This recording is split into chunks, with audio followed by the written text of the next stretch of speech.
Breaking Vidarbha news आता नव्या लोगोसह आपल्या समोर येते आहे। नवा लोगो, नवा लुक। ब्रेकिंग विदर्भाच्या चाहत्यांना आता हे नवे लुक आवडेल अशी आशा आहे। ब्रेकिंग विदर्भ, अंदाज तोच, वृत्त नवे।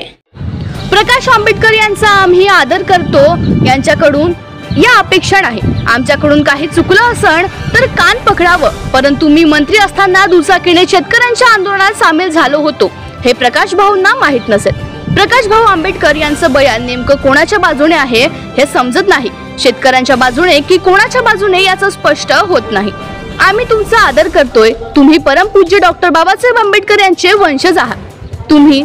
तुम्हाला काही आम्ही बोलू शकत नाही, आम्ही एवढे मोठे नाही, परंतु आमच्या आंदोलनाबद्दल हा मोर्चा शेतकरी, दिव्यांग आणि कामगारांचा आहे। माझ्याबद्दल व्यक्तिगत राग असणं तर मला घरी बोलावून कान पकडवा। इथे जर तुम्ही सगळ्या शेतकऱ्यांचं बोलल्याने वाईट होत असणं तर हे बरोबर नाही, हे चुकीचं होईल। तुमचा आम्ही आदर करतो, तुम्ही स्वतः सामील झाला पाहिजे, समर्थन दिला पाहिजे। आम्ही शेतकऱ्यांची लढाई सोबत लढली आहे। तुमचा आम्ही आदर करतो, तुम्ही स्वतः सामील झालं पाहिजे, समर्थन दिला पाहिजे आणि शेतकऱ्यांची लढाई सोबत लढली पाहिजे। आज आमचे सर्वांचे फोन बंद आहे। आज मुख्यमंत्री यांच्या घरी जेवायला जाणार आहे। उद्या जमलं तर महाराष्ट्रात जागोजागी चक्काजाम होण्याची शक्यता नाकारता येत नाही। महाराष्ट्र बंद होऊ शकते। आम्ही अजून आवाहन केलं नाही, पण आम्हाला मेसेज येत आहेत की सरकारला नमल नाही तर गावोगावी चक्काजाम करू, गाव बंद होईल। शेतकरी पूर्ण गावात आहे, तो रस्त्यावर उतरला तर तुमचं वाटोळ झाल्याशिवाय राहणार नाही। आम्ही धमके देण्यासाठी आलो नाही। 28 तारखेला आमचं आंदोलन होतं आणि 28 तारखेलाच सकाळी मुंबईला बैठक ठेवता। तुमचा हेतू काय? आम्हाला मुंबईला बोलवायचं आणि ही जनता वाऱ्यावर ठेवायची। उद्या हे बोलायला तयार की मुख्यमंत्रीकडे भेटायला चालले।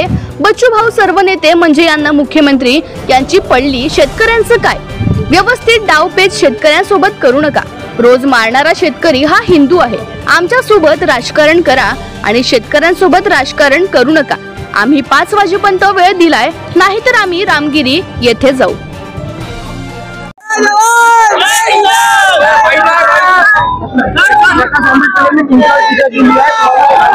प्रकाश भाऊ आंबेडकरचा आम्ही फार त्यांचा आदर करतो। त्यांच्याकडून ह्या अपेक्षा नाही आहे। त्यांनी आमचं चुकलं असेल तर आमचा कान पकडाव, परंतु मी मंत्री असताना 2 व्हीलरनं आम्ही पंजाबच्या शेतकऱ्याच्या आंदोलनात सामील झालो होतो। हे प्रकाश भाऊला माहित नसेल कदाचित, त्याच्यामुळं तुमचं बयान नेमकं कोणाच्या बाजूने आहे हे समजत नाही। शेतकऱ्याच्या बाजूने आहे का कोणाच्या बाजूने आहे याचं स्पष्ट होत नाही। आम्ही तुमचा आदर करतोय, तुम्ही पूज्य बाबासाहेब आंबेडकरांचे परंपरेतले आहे, वंश परंपरा आहे। तुम्हाला आम्ही काही बोलू असं एवढे मोठे आम्ही नाही, परंतु आमच्याबद्दल हा मोर्चा शेतकऱ्यांचा आहे, मजुरांचा आहे, दिव्यांगांचा आहे, कामगारांचा आहे।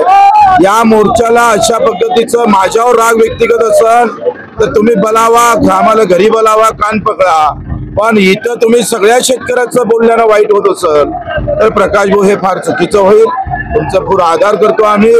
तुम्ही सुद्धा याच्यात सामील झालं पाहिजे, पाठिंबा द्यायला पाहिजे आणि ही शेतकऱ्याची लढाई सर्व मिळून लढलं पाहिजे।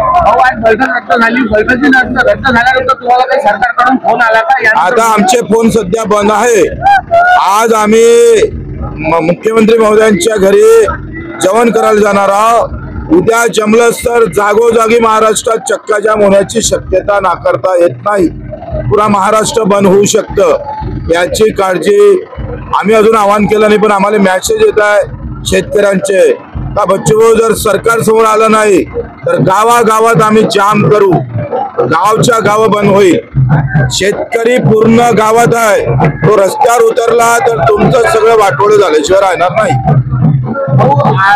बावनकुळेंनी जे वक्तव्य केलं तर बैठकी रद्द झाल्यानंतर त्यांनी म्हटलं बच्चू भाऊचं असं वागणं बरं नाही, बैठकीला तुम्हाला पाठवलं नाही, फक्त धमक्या देत आहे।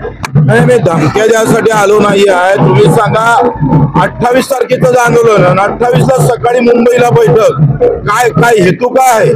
साधी गोष्ट आहे, आम्हाला सगळ्या नेत्यांना मुंबईला बोलावचं आणि आपण इकडे हे वाऱ्यावर ठेवायची जनता। उद्या असं बोलायला तयार आहे मुख्यमंत्र्याकडे भेटायला चालले बच्चू भाऊ, चालले आमचे सगळे नेते. त्यांना मुख्यमंत्र्याची पडली, हे शेतकरी सगळे वाऱ्यावर सोडून द्यायचं. व्यवस्थित डावपेच तुम्ही शेतकऱ्यासोबत करू नका. हे राजकारण शेतकऱ्यासोबत करा तर हा बहुसंख्य हिंदू आहे, लक्षात घ्या. कटेंगे तो कटेंगे म्हणणाऱ्यांनी हा प्रचंड आज रोज मरणारा शेतकरी हिंदू आहे. तो आता तुम्ही निवडणुकीच्या अगोदर हिंदू होता ना, आता काही दुसरा झाला का? आणि त्याच्यासोबत आमच्यासोबत राजकारण करा, पण शेतकऱ्यासोबत मजुरासोबत राजकारण करू नये. आम्ही 5 वाजेपर्यंत वेळ दिला, नाहीतर रामगिरीला आम्ही जेवण करायला जाऊ.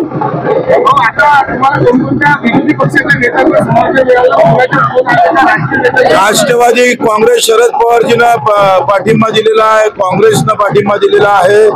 आता अजितदादा नवले आमच्या सोबत आहे, तुपकरजी होते, राजूजी शेट्टी आहे, वामनराव चटप आहे, विजयजी जावंदे आहे, प्रकाशजी पोरे आहे, सगळे जण सोबत आहे. भूमिपुत्र संघटना असन, बडीराजा शेतकऱ्याच्या सगळ्या लहान मोठ्या संघटना सोबत आहे.